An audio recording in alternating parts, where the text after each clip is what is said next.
Today's sermon title is Jericho in Your Mind, and based on Joshua chapter 6.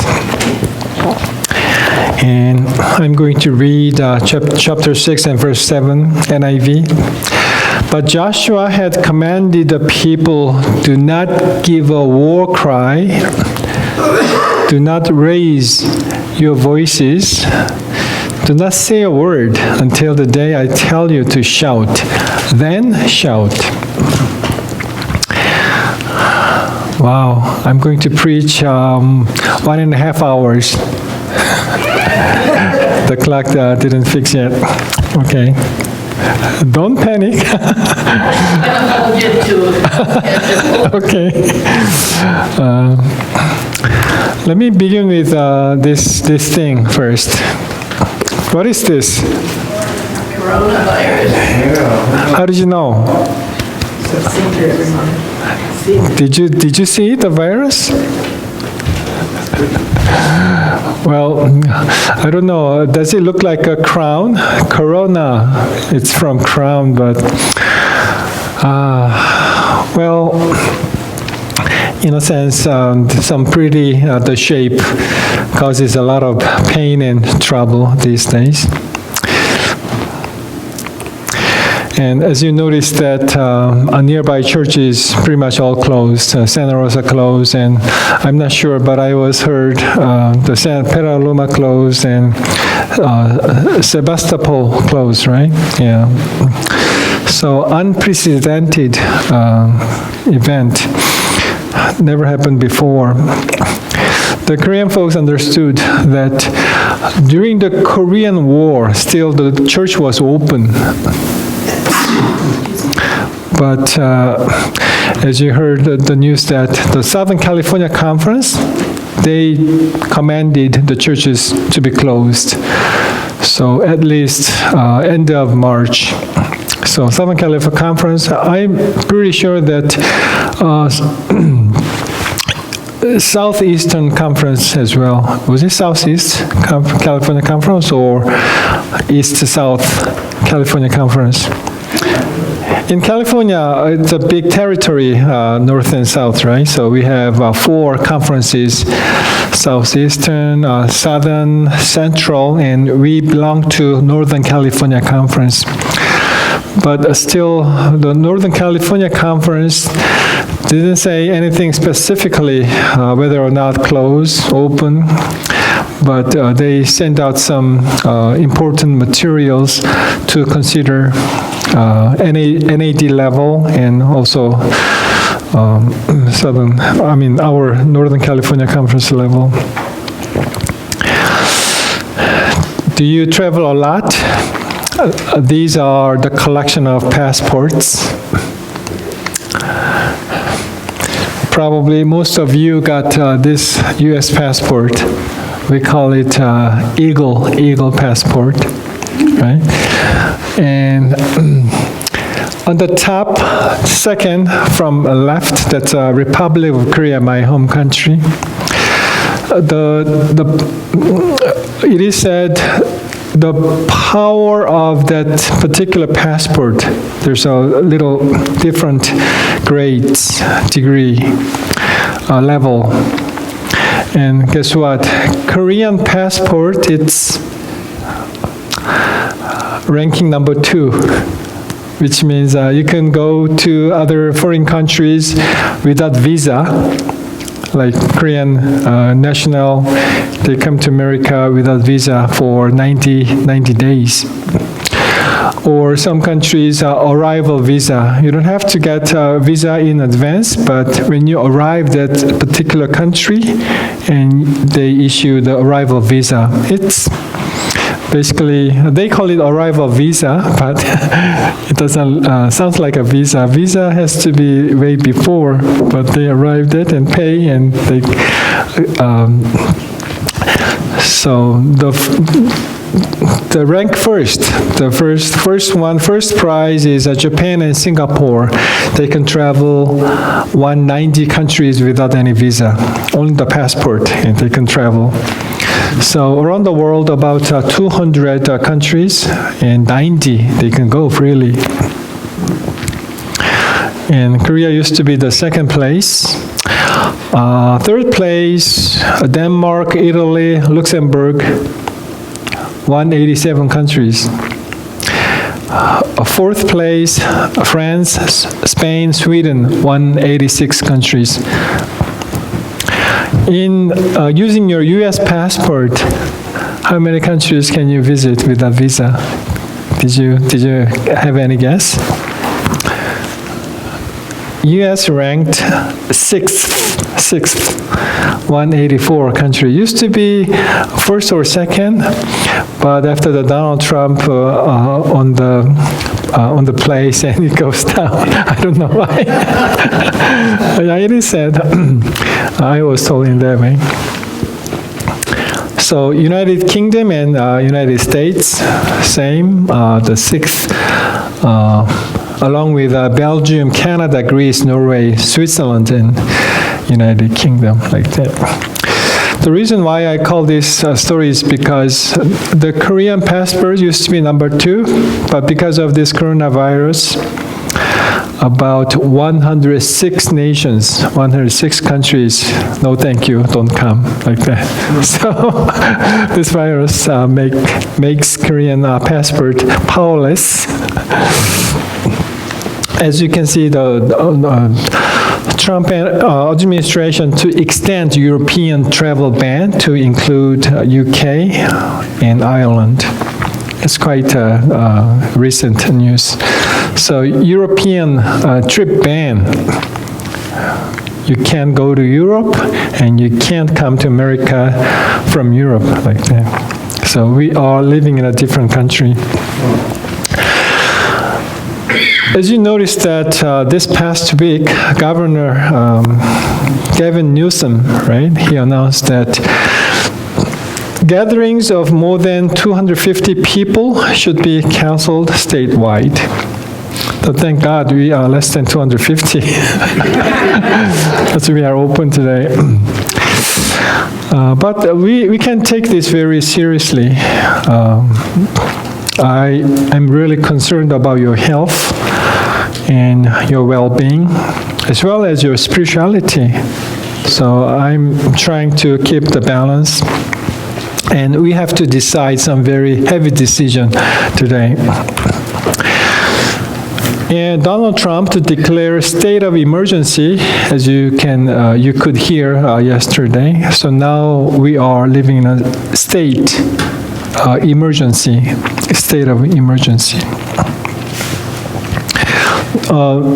This was declared not because we are being attacked by foreign countries, but we are attacked by unseen the viruses and protect our people. To declare this, to make this nation more prepared what to come, financially and resources like that.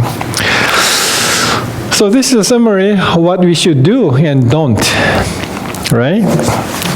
Easy, what we should do, what you should do is wash your hands thoroughly. How long do you used to wash your hands?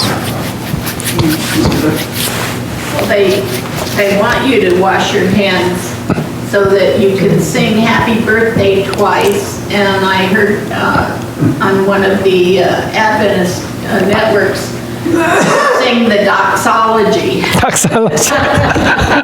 Wow, even. Wow, we can go spiritually, right? Yeah, you're exactly right. So recommendation was made that at least we have to wash our hands at least 20 seconds to 30 seconds. So happy birthday to you, the song twice. Do you know the second verse of Happy Birthday? No? I can teach you. That's how old are you? How old are you? How old are you? Like that. Oh, that's a third verse. Second verse was I'm happy you're born.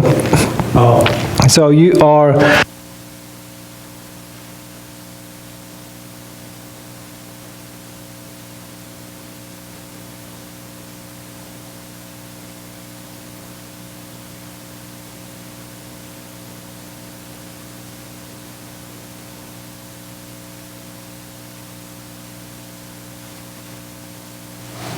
I didn't check out the berry, so usually, oh, you got one?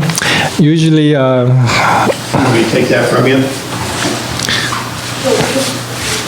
Larry used to check, but I didn't check. So if you are tired singing just one verse twice, and you can adapt to the second verse, I maybe you are born. And the third one is, how old are you? Nobody wants to answer that question, but you can do that.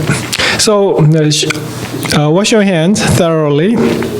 And drinking water, a lot of water, it helps, right?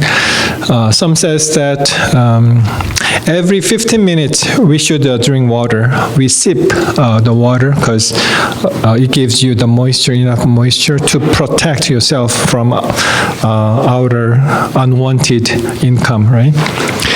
And vitamin C, have you heard of a vitamin C story? It's rampant in Korea. The doctor, medical doctor, anatomy, he said, he took a day at least 6 grams of vitamin C. That's a lot. Even 8,000 milligrams of vitamin C, and he takes more than 20 years something. So he said vitamin C is comparatively very cheap and also no known side effects.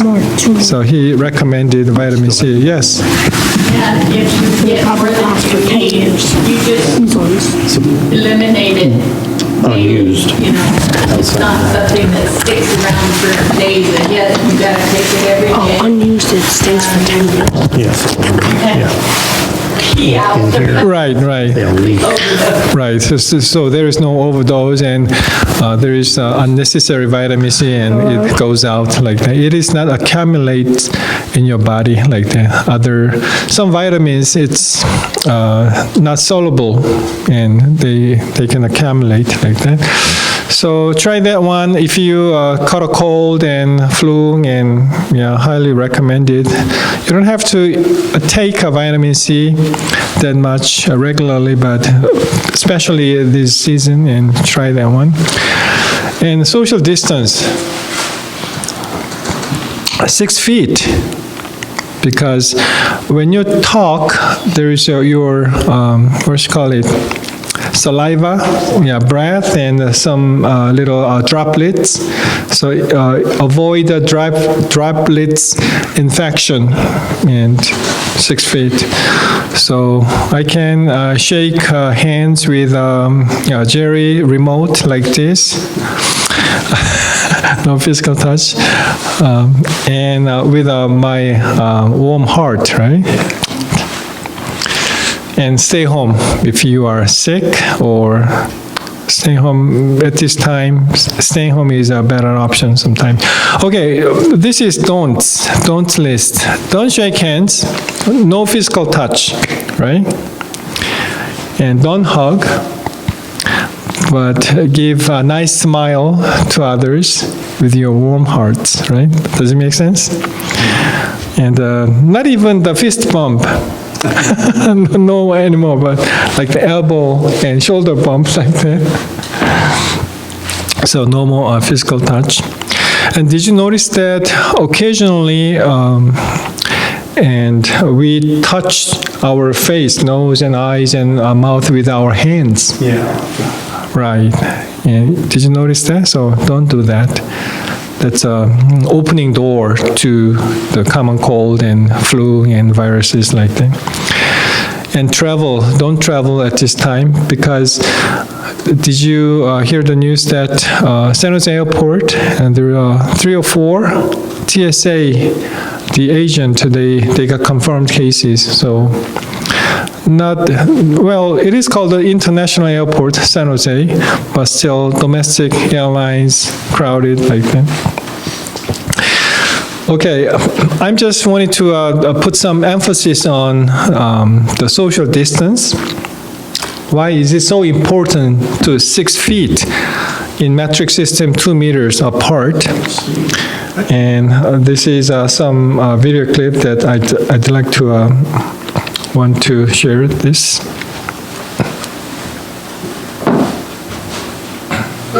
Gross. This enables us to see the air currents, which could be carrying millions of germs into the air. Most of us think it's the most common way germs are spread. Turns out, maybe not. When the going gets tough, we get going with another hapless volunteer. Anything that you would normally do and sneeze to be polite? Not out the window. Nice. Fine. Okay, all right, let's take a look. Cue that up.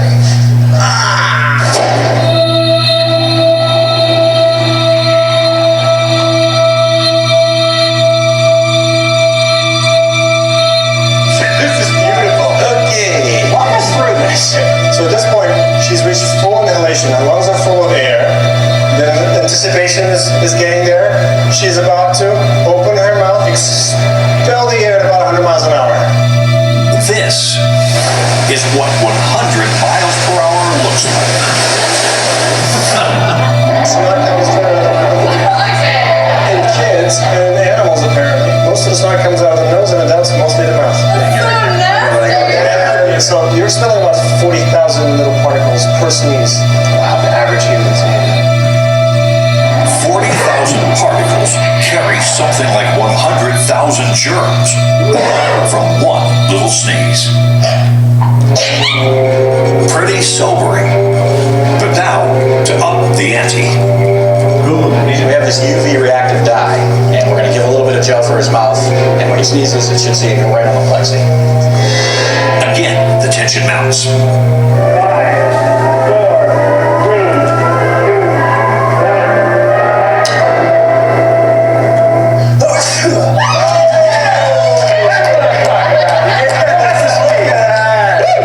Take a look at this UV pattern. That's all one sneeze. Don't forget, Joe had our special liquid in his mouth, which makes the explosive power of his sneeze even more apparent. You see how small those initial particles were, right? Wow. These things can stay in the air for hours.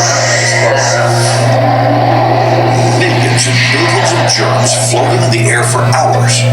Multiply that by 6 billion people, and it's clear why sneezing is nothing to sneeze at. See this poker party?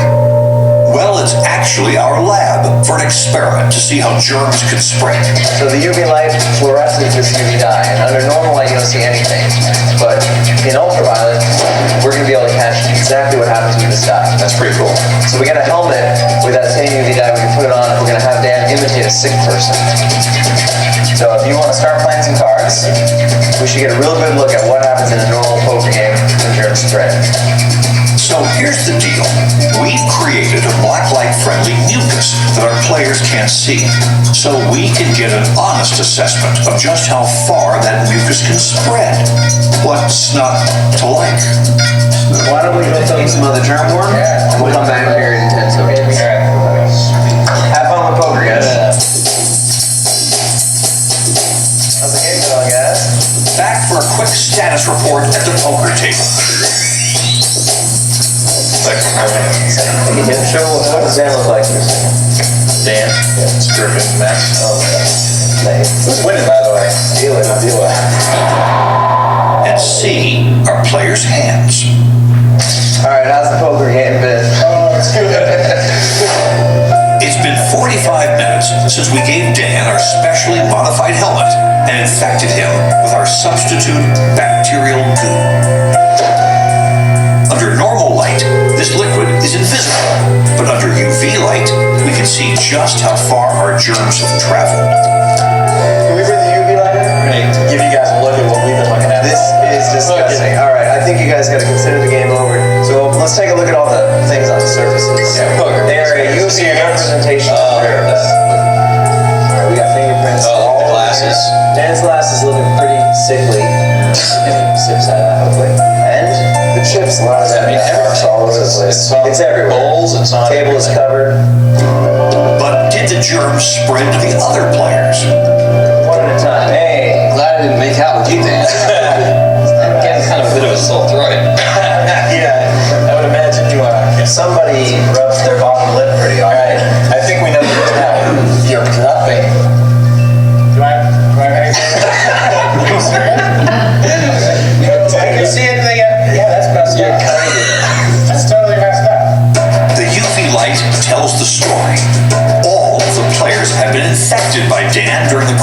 game.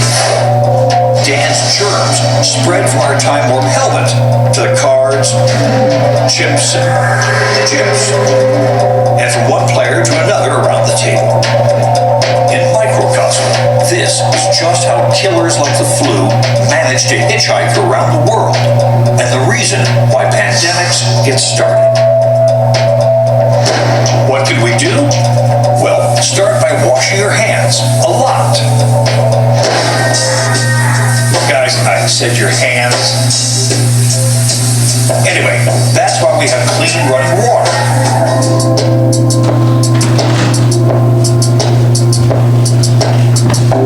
So, little tip, what to do with your hands and everything. So, this is New York Times today. New York Times predicts some worst case scenario, and it says worst case estimates for U.S. coronavirus death. Projections based on CDC scenarios show a potentially vast toll, but those numbers don't account for interventions now underway. You know, our country's population. How many people living in this country? 300 million. Oh, that's close. 327 million as of 2018, the statistics. But as I read this, between 160 million and 214 million people in the United States could be infected over the course of the epidemic, according to the one projection. That could last months or even over a year, with infections concentrated in shorter periods, staggered across time in different communities. Experts said as many as 200,000 to 1.7 million people could die. So that's really a high number. The possibly infected people, the population 160 million and 214 million, that's more than half of the United States population. So if I sit by Jerry and I watched him, he looks okay, then I have to be suspicious of myself. I might be the virus intaker like that. Yeah, so just next person is okay, then you have to think about yourself. Am I okay? That's very high number like that. Okay, this graph is really important.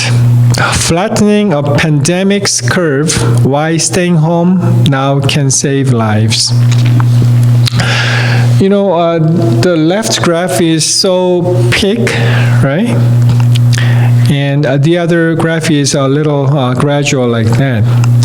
So United States, they are preparing some pandemic issues, the right case. Well, gradually and for time being, we can be infected, but very slowly. That's the goal. If the graph looks like a high pitch, like that, very steep curve, and we can handle that properly. So the dotted line is as a healthcare system capacity. You know, we have wonderful hospitals and universities and medical centers and so on, but they have their own capacity, right? So if all of a sudden many of us got sick because of the coronavirus and they can't treat us equally or properly, which means other people, not coronavirus, but they need some medical care like appendix, what is it called? Appendectomy, other common flu or baby birth, and somehow they need the medical treatment, medical care, but there's no room they can get. So that's why we should very considerate of this current situation.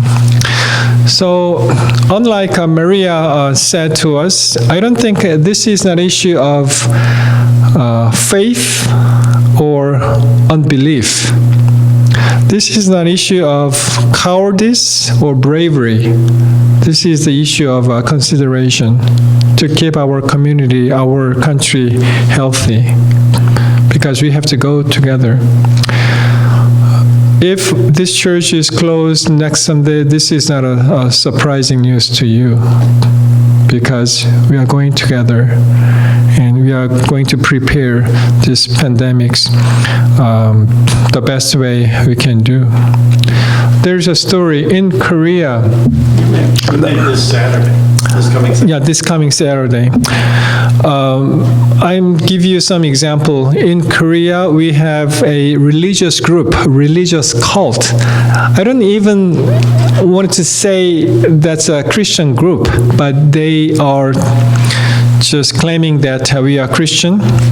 It's a cult, and there is a leader and proclaim that I am the Son of God, and he proclaims that I will never die. He's 90, he turned 90, but still he dyed his hair and he's dictating the group. And it happens to be, it became the epicenter of the coronavirus because of their worship style. They're so disciplined, and they're sitting just side by side, so close. Even they kneel down so close. So when they sent some missionaries to China, Wuhan, another epicenter in China, and when they came back, that's why the city of Daegu, you've heard of the city name Daegu, the newspaper in Korea, and it's exploding. The number, one night confirmed cases like 1,000, like that. Yeah, I'm just a little bit exaggerating, but like that. So I'm really concerned about our faith and your well-beings. And if something happened from this church, well, if one case of confirmed case was reported from this church, and we are going to close until the state government will say yes. So it's a serious condition like that. So I don't want that happen in my church and as well as the Korean church. So it's really heavy laden, but we are considering to close our church at least end of this month. And probably end of April, like that, until the further notice. Because this is what he says. This is from today, March 14. This is ABC News. And do you know this gentleman quite often? Dr. Anthony Fauci is one of the task forces team working with Donald administration and frontline to defeat the coronavirus. And he says, Dr. Anthony Fauci says disruptions to everyday life could last up to how long? 2 months, 8 weeks. So my rough guess is mid-May, like that. So we are planning to have a baby dedication the first week of May, but I'm not sure how this thing will go. But hopefully before that, we can solve this coronavirus issue can be solved easily. And I just wanted to come back to normal, right? And this is really serious. I mean, when I see the Korean church and English church together, and our church seems like a collapsing, right? And when people are away from church and they are so accustomed to staying home easily, right? There's no need to come back to church. So that's a worst case scenario.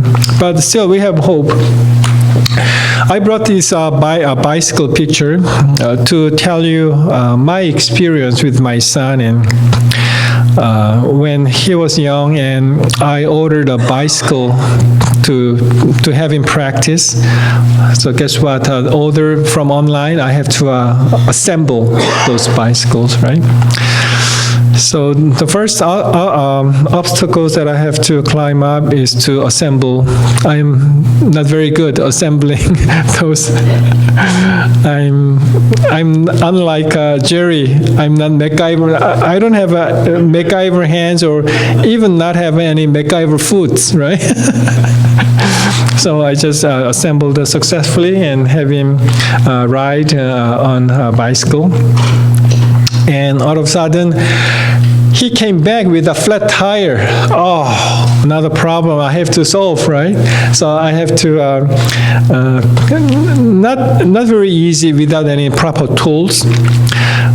That Berrien Springs, where the Andrews University is, and very remote countryside, and no single bicycle shop nearby. So I have to do everything on my own.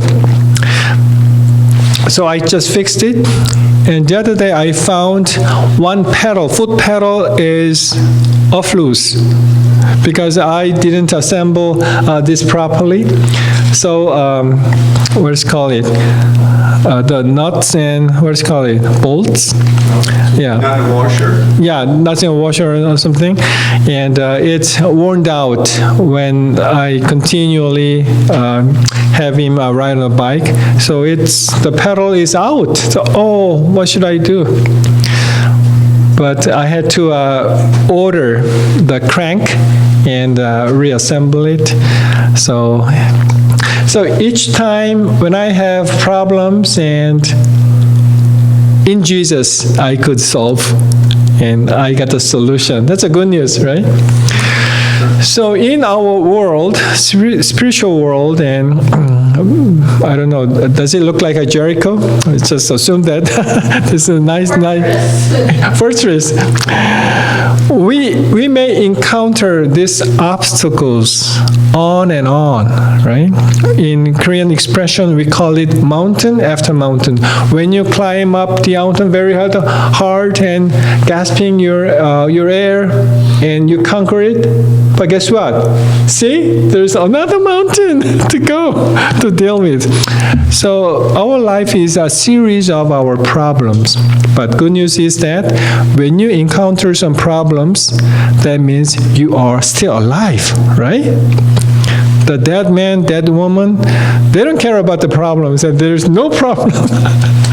So each time you encounter some problems, and praise the Lord, you are still alive. And in Jesus, we can conquer that problem. We can solve the problem, not by my might, but by Jesus, His grace. Okay, let's move on. Joshua 6 and verse 1. Now Jericho was tightly shut up because of the Israelites. No one went out and no one came in. So in our daily lives, you are encountering something that obstacle you think that you never conquer or overcome those obstacles. And when Joshua and the people saw the great wall, the city of Jericho, and they might have the same feeling that, oh, indestructible castle, the city of Jericho, how can you do that? What should I do? Like that. But verse 2, there's some hope we may have. Then the Lord said to Joshua, see, I have delivered Jericho into your hands, along with its king and its fighting men. See? Whatever God says to us in our daily lives, that's very important. Sometimes God says something and it's beyond our comprehension, beyond our common sense. And what did He say? Oh, I'm not going to do that because I can't follow that direction. But no, don't even say that, because verse 2, whenever God said to Joshua and to you, that's very important. There's a solution in it. And he says, see, he gave you and Joshua and me the assurance how he's going to deal with this Jericho, indestructible, the castle. He says, see, I have delivered Jericho into your hands, along with its kings and its fighting men. See? So whenever God says to you, take it. Don't refuse to take it. Just take it. Because God knows better than us, better than you. He knows the plan. He has a better plan. Verse 3, this is beyond our common sense in a battlefield, right? Look at this, verse 3. March around the city once with all the armed men. Do this for how many days? For 6 days. Tell me, you are not a military strategist, but does it make sense to you? When you conquer a city, what would you like to do? Use your weapon, shoot your missile, bring your aircraft, right? But he said, no. Guess what? March around the city once with all armed men and do this 6 days. So sometimes God is telling us something, but it doesn't make sense at all. So there is your choice. No matter what, whatever God says, you just follow God's direction. Or, no, I compare this with my personal experience, my personal history. I'm not going to do that. That's your choice. But hopefully, like Joshua and the Israelites, I encourage you to follow God's direction. He knows better than us, and He has the decent solution for every our circumstances. So the following verse, Joshua 6, verse 4 to 6, I'm going to read. Okay? Look up your Bible and just follow me. I'm reading NIV. Verse 4, chapter 6, verse 4, Joshua. And he says, have 7 priests carry trumpets of ram's horns in front of the ark. On the 7th day, march around the city 7 times, with the priests blowing the trumpets. Verse 5. When you hear them sound a long blast on the trumpets, have all the people give a loud shout.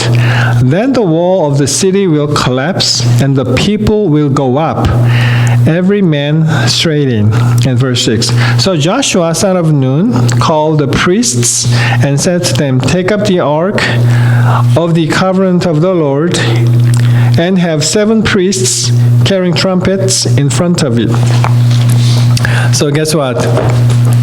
They are going to use the lamb's horn, the trumpet, and they are going to march around, and they are going to shout, and the city of Joshua, the city of Jericho will be collapsed like that.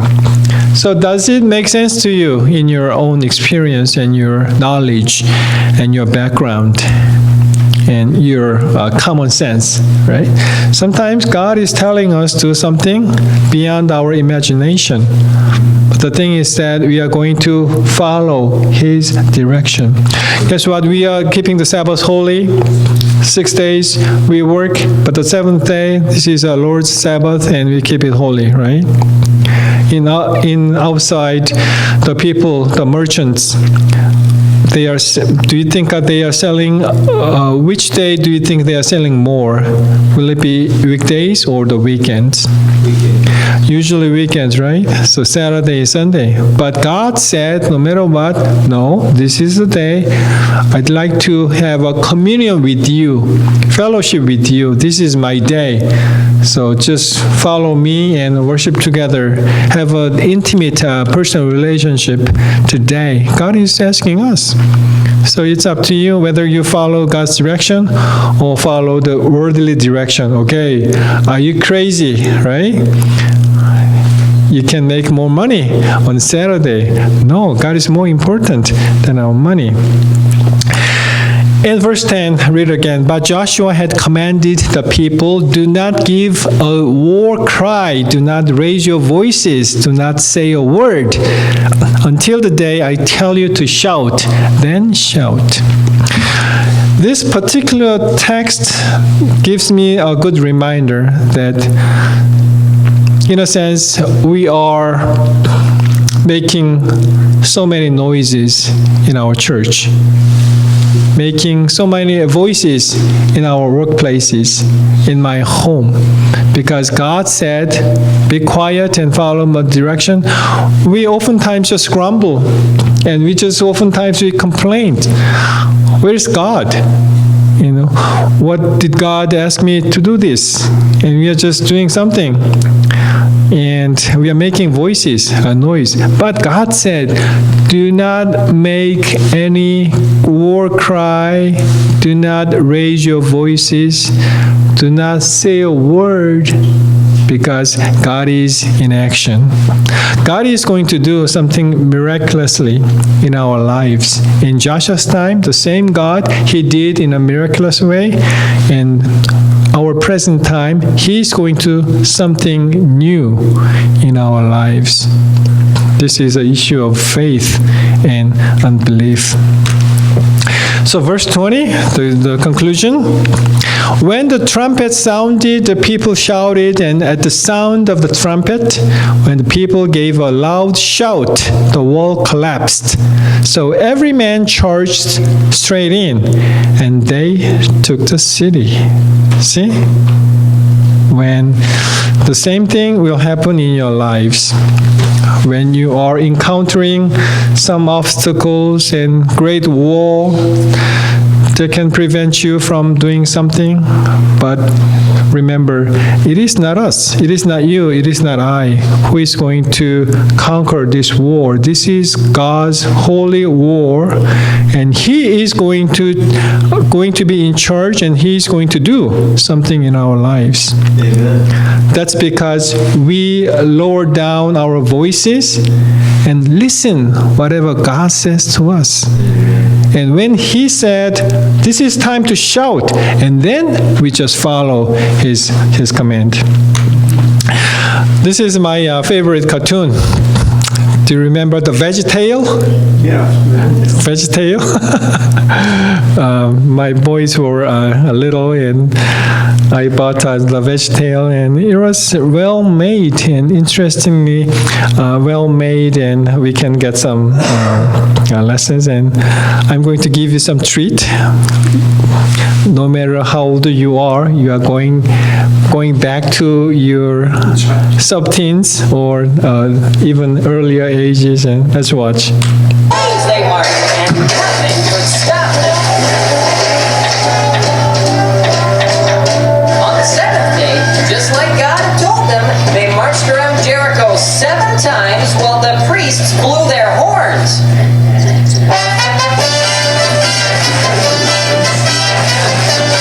And just like God said, when they finished marching, the priests blew one long blast, and then all the people yelled.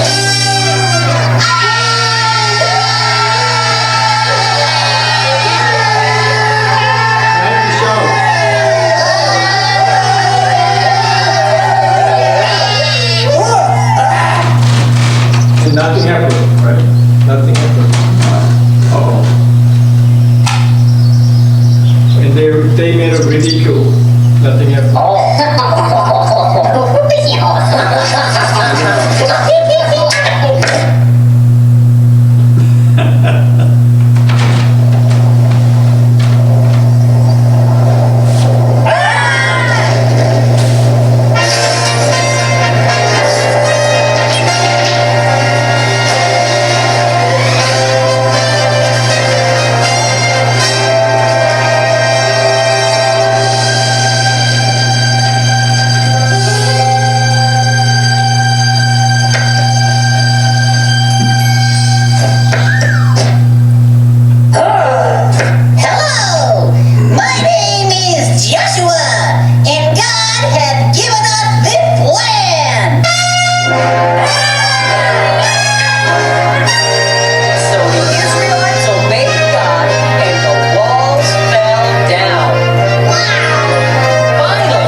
marching into the promised land, the heavenly Canaan, right?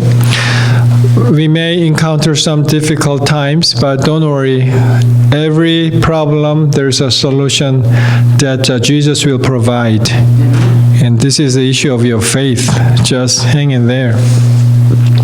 And by the way, archaeologically speaking, the relics of the city of Jericho, the city wall was collapsed in outwardly, not inwardly, which means this is God's miraculous action.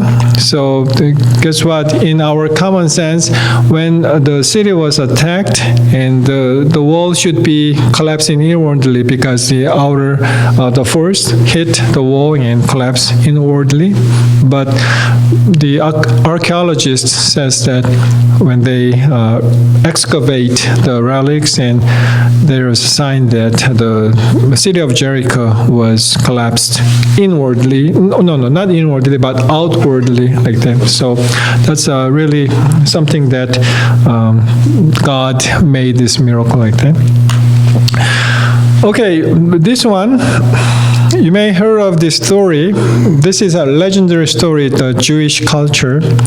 There are many versions of this story. This story is related to David, King David, or King Solomon, or both. But the thing is that when King David wanted to make a ring and inscribe something very memorable phrases in his ring, and he said, the ring has magic powers. If a happy man looks at it and it became sad, and if a sad man looks at it and he became happy. Which means when you feel that you are on the top of the mountain and you are prouding of yourself, right? Oh, I'm at the top of the world, but that moment, the phrase says, okay, you should be humble, right? On the other side, when you're so discouraged and down, and you felt I lost everything, but still, phrase says, okay, you'll be all right. And what kind of phrase will it be in your mind? Any idea? Very good phrase. Both. It works both. Your happy time or your unhappy time, it works both.